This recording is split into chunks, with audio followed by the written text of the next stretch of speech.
It's unbelievable.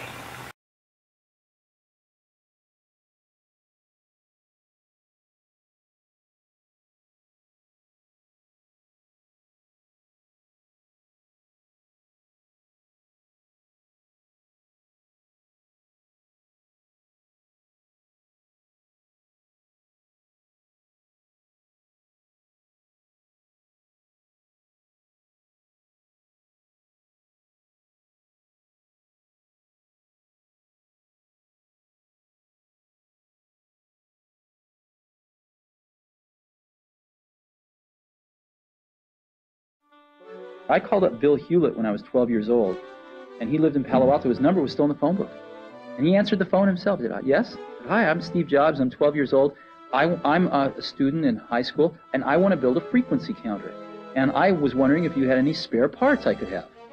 And he laughed, and he gave me the spare parts to build this frequency counter, and he gave me a job that summer in Hewlett-Packard, working on the assembly line, putting nuts and bolts together on a frequency counter.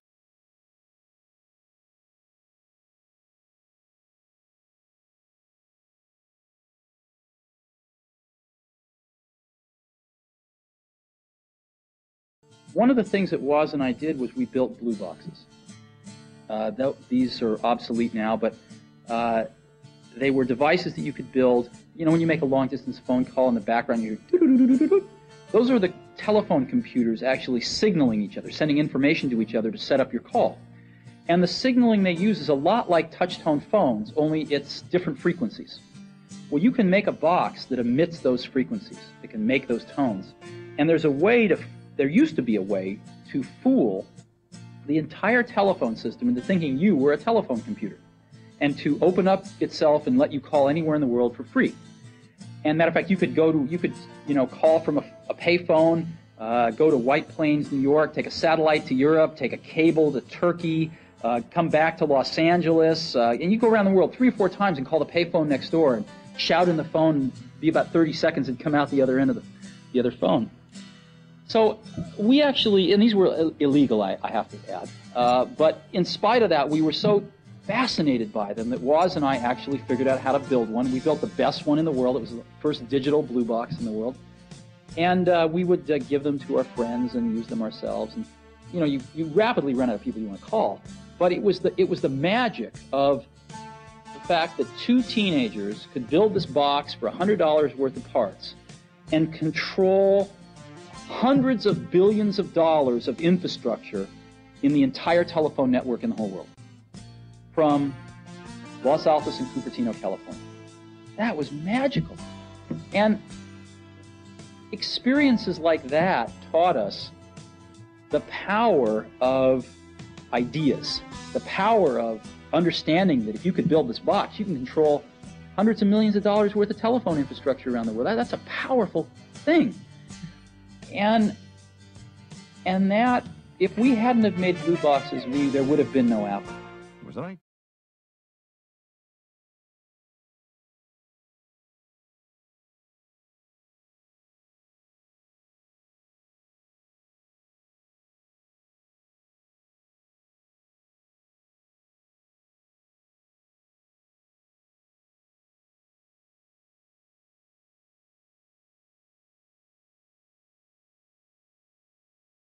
I was worth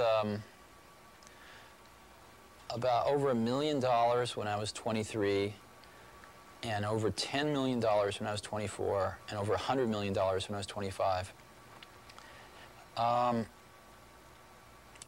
And it wasn't that important.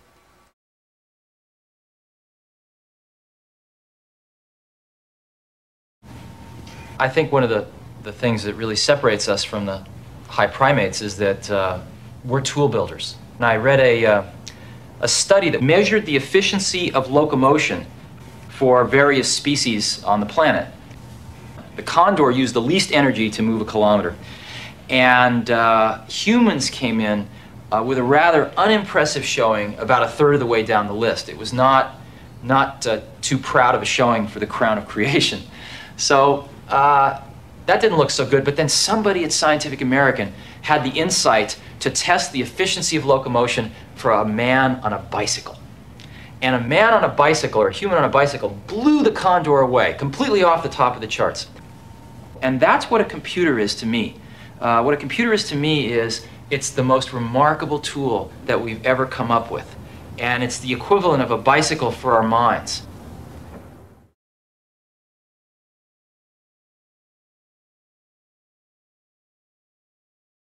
The only problem with Microsoft is they just have no taste. They have absolutely no taste. And what that means is, I don't mean that in a small way, I mean that in a big way. In the sense that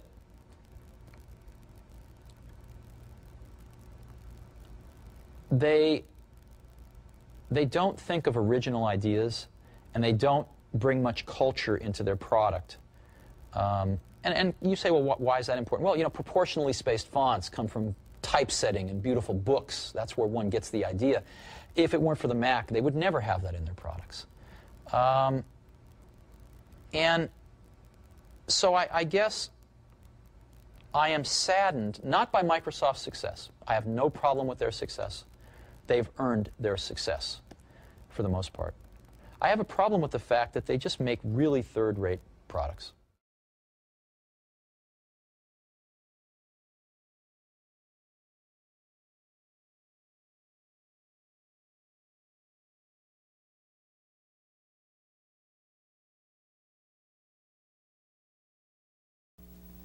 Meet the lady. Her name is Lisa, and she's the most exciting thing to happen in computers today. The Lady Lisa, beautiful, a classic triumph for Apple. Pure and simple graphic images and a clever pointing device called a mouse. But most importantly, unlimited expandability, unlimited power. Lisa, from Apple.